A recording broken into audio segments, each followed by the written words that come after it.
Ici, nous allons vous expliquer pourquoi nous avons quitté cette CEDEAO et vers où nous partons.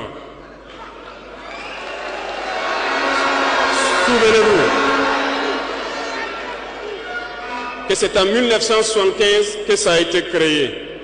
Et ça a été créé pour la majorité des chefs d'État putschistes, comme ils aiment le dire.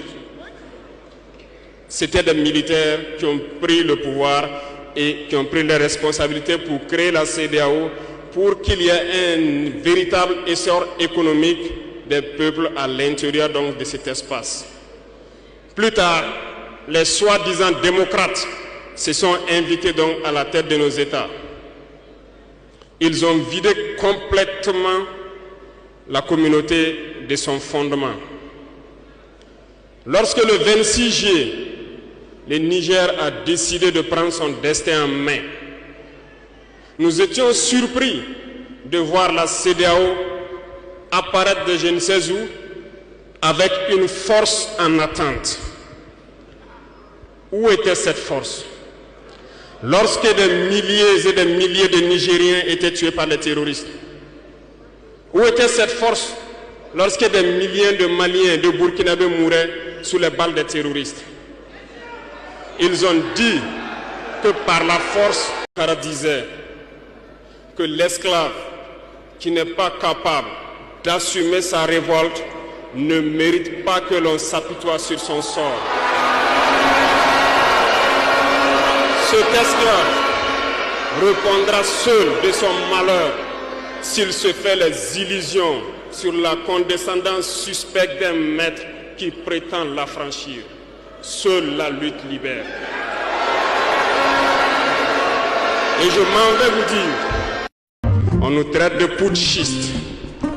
Nous ne sommes pas français, nous ne comprenons pas ce que ça veut dire.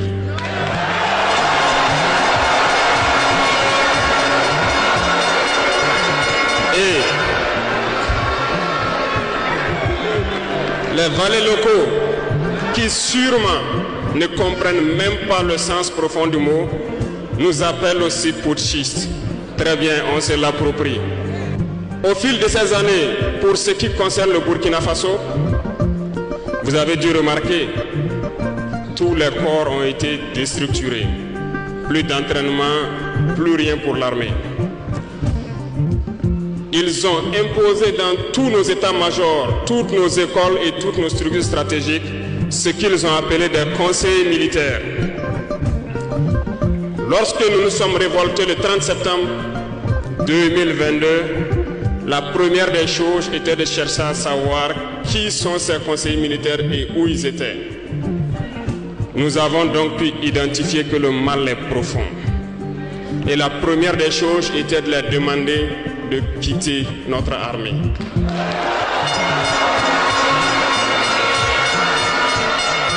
Ils sont partis. Et ce que je vous disais il n'y a pas longtemps, vous ne pouvez pas espérer retrouver votre objet perdu.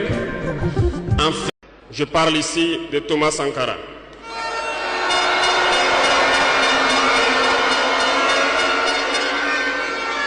Dans l'un de ses propos, il vous disait ceci: l'impérialisme est un mauvais élève.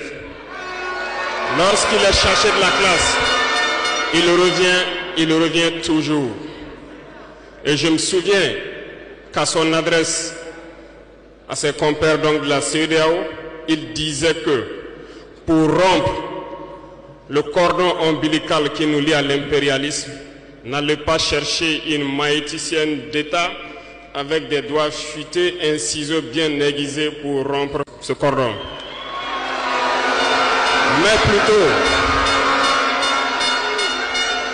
Mais plutôt, il vous faudra un bûcheron robuste avec une hache bien aiguisée pour donner un coup sec et rompre le cordon.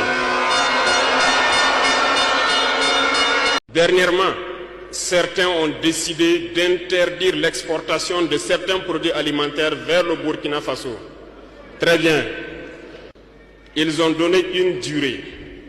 Nous ferons en sorte que, à la fin de cette durée, nous interdirons l'entrée de ces produits sur notre territoire.